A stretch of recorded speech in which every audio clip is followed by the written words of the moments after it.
The next question comes from Eli Amin Tibet, who asks, during an episode of Investing the Templeton Way podcast, Professor Damodaran, who he respects almost as much as Warren and Charlie, mentioned that he is not comfortable with positions becoming a large part of his portfolio, for example, when they reach 25 to 35%. He mentioned that Apple is now 35% of Berkshire's portfolio and thinks that that is near a danger zone. Wonders if Warren and Charlie can comment. I'd like to make one comment first, but Charlie will come up with... I think he's out of his mind. Yeah, I knew that was coming.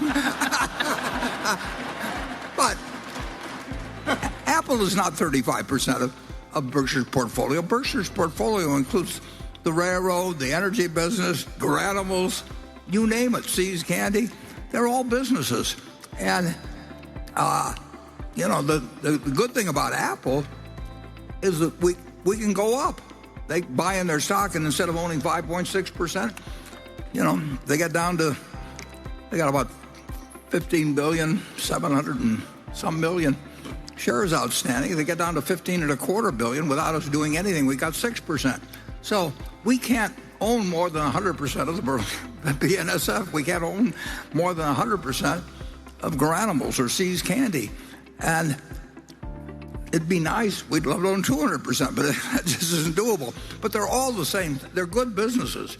And to think that our criteria for Apple is different than the other businesses we own. It just happens to be a better business than any we own. And we put a fair amount of money in it, but we haven't got more money in it than we've got in the railroad. And Apple is a better business. Our railroad is a very good business, but it's not remotely as good as Apple's business. Apple, has a position with consumers where they're paying, maybe they pay $1,500 or whatever it may be for a phone, and these same people pay $35,000 for having a second car. And if they had to give up a second car or give up their iPhone, they'd give up their second car. I mean, it's an extraordinary product. We don't have anything like that we own 100% of, but we're very, very, very happy to have 5.6 or whatever it may be percent, and we're delighted every 0.1% that goes up. That's like adding $100 million to our earnings. I mean, our share of the earnings, and they use the earnings to buy out our partners, which we're glad to see them sell out too. The index funds have to sell if they bring the number of shares down. And, we went up slightly last year, and I made a mistake a couple of years ago when I sold some shares when I had certain reasons why gains were useful to take that year from a tax standpoint. But having heard me say that, it was a dumb decision.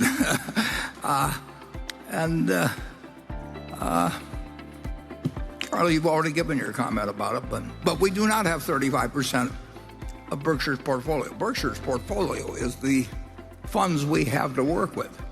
And we want to own good businesses, and we also want to have plenty of liquidity. And beyond that, the sky's the limit, or our mistakes, who knows what the bottom is. Charlie, do you want to add anything to your earlier comment? Well, I think one of the inane things that's taught in modern university education is that a vast diversification is absolutely mandatory in investing in common stocks. That is an insane idea.